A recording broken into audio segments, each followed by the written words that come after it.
where I'm abusing it. There are people who cannot go a day without their vices, right? And this year, I'm so thankful, after being a victim of burglary on Christmas last year, it really forced me to kind of go within and sit with myself on a deep, deep level to really see how to overcome any of the feelings that came up with that. And during that time, I realized that one of my coping mechanisms was throwing myself into creating. And I was like, one thing that I'm not going to do is throw myself into work So is because that is that part of the hustle thing, the Mhm, hustle culture, absolutely. right? Because think I, about it. LaLa Anthony, when she separated from Carmelo Anthony, one of the key things that she said is to get over hurt is to work. So we don't realize that we're promoting multiple things here. When you and your husband separate are no longer together, the best way to get revenge is to throw yourself into work to not deal with the hurt and pain. And all didn't, that is just band-aiding. Say it again. so it's like yeah, so it's just like almost it's so like it's crazy how they connect because it's like emotional none Hmm. because you're not allowing yourself, and that's the advice you get all the time. A lot of times in hell, I have a breakup with a woman. They'll say, "Hey, just get busy. Don't think about it." But I have to think about it You have because to think about busy. That don't mean that it don't exist. or it won't trigger you later on, right? One thing that I'm always going to tell people is just like sit and live in your emotions, whatever it is that you're feeling. And that's why I decided to become free as fuck. I knew that I had got out of a relationship that I was in for 6 years, and I deeply loved that person. And when I got out of it, I felt like my whole world shattered. And I was like, how the hell am I going to function without this person? Because we had such a deep, physical bond. We lived together, all that kind of stuff. So when you're really immersed in somebody and y'all create those soul ties and those soul bonds. So to say that you recover from a divorce by being busy is fucking crazy to me, because that is a covenant bond. That is a deeper spiritual bond, right? That is a bond that you created under God in front of friends and people that you love, honor, and respect. So now you're making an oath to an individual and to God that you're going to love, honor, and cherish, and whatever all that shit that y'all be talking about. And here you are now telling people that the best way to get over a divorce is to just get busy and work. Now, next thing you know, we see her on Power, and now I think BMF, like she just popped up and started doing movies again, right? Did you ever deal with your divorce, or did you just get busy? So I'm always going to advocate for people healing and sitting in that space, right? Until you're actually over it. They always say, like, hey, if you were dating somebody, coming, this is the psych in me. If you were dating somebody for 10 years, it's going to take you 5 years to get out of that person's energy. If you were dating somebody for 3 years, it's going to take you a year and a half to get out of that person's energy. And we all know men, and I'll say niggas specifically, to just jump into a new relationship or get in bed with somebody else to kind of shake that shit off. Oh, ain't no pussy like some new pussy type vibe, right?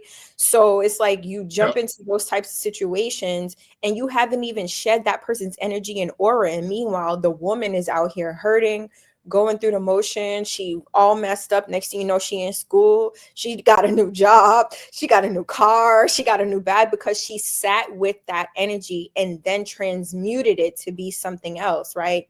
Now we go 6 months down the road, she's finally released majority of that energy, that heartbreak energy, and now he in bed sick talking about, oh, I want you back, baby, playing Boys to Men and shit.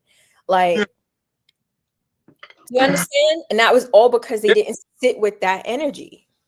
Yeah, but because we don't process things, and I remember getting out of a same thing, 6.5 year relationship. So I'm dealing with a lot of shit at one point. The transition of my mom. And I remember coming across this sister that I was getting to know. Beautiful, dope sister. And exactly what you said. Like I wanted her to come in and just straight up replace what I had just left and I Mm-mm. went emotionally. And I think this is what we have to find, like really process, especially as dudes, fellas.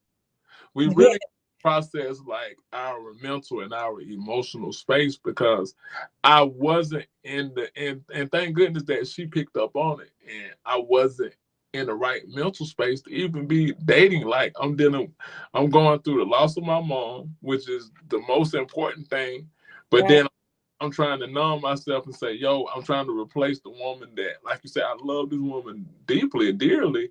And it just ended like that. So it's like a combination of things that just end at one time. How the hell do I go? How the hell do I go on? That's why I felt that statement that you said so much, but it Yeah. is. Oh, I'm tell you something. I went through. This is when I was searching for therapy, Queen, and Mm. I was on this. I hadn't found the therapist that I got right now, and I was on this mental health Zoom call. I don't know if I reminded the sister that was on there of a nigga she knew and didn't like much, but I'm like, I didn't have the proper health insurance at the time, so I'm posing the question of mental health and how do we get how do we get access to it? So Right. yo, you do know people can't really afford it. Like, what do people do if they can't afford it?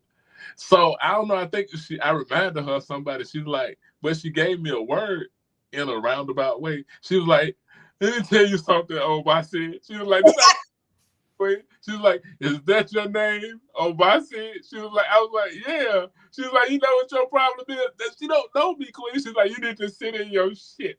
That's what's wrong with you. You need to sit in your shit. I'm like, yo, lady, did I do something to you? Definitely gave her trigger. But what was the funny part was I actually did this. Like, she didn't know. I don't know what the hell she was talking about.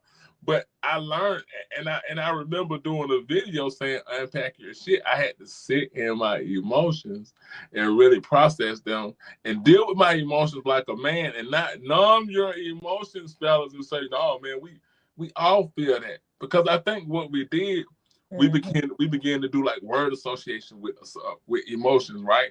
So we began to say, "Oh, that's a feminine trait. Oh, that's a motherfucking emotions are emotions." Like, so that was the best thing I did, and I eventually found therapists and began to like, and I'm still got a long way to go, Queen. But Mm-hmm. now, and that's what I was telling the bro Andre earlier. We was on live, and I said, bro, you hear better or you hear different when you're healing. You don't Mm-hmm. heal through your traumas. Heck no. And that's why it's so important, like I said, to sit in your emotions. It doesn't matter what it is, right? You still have to show up for yourself. Um, one thing that I say a lot of people suggest is like, like I'm not who I say I am, because they know me to be someone that I'm no longer resonating with, right? Um, I've never been this calm. I've never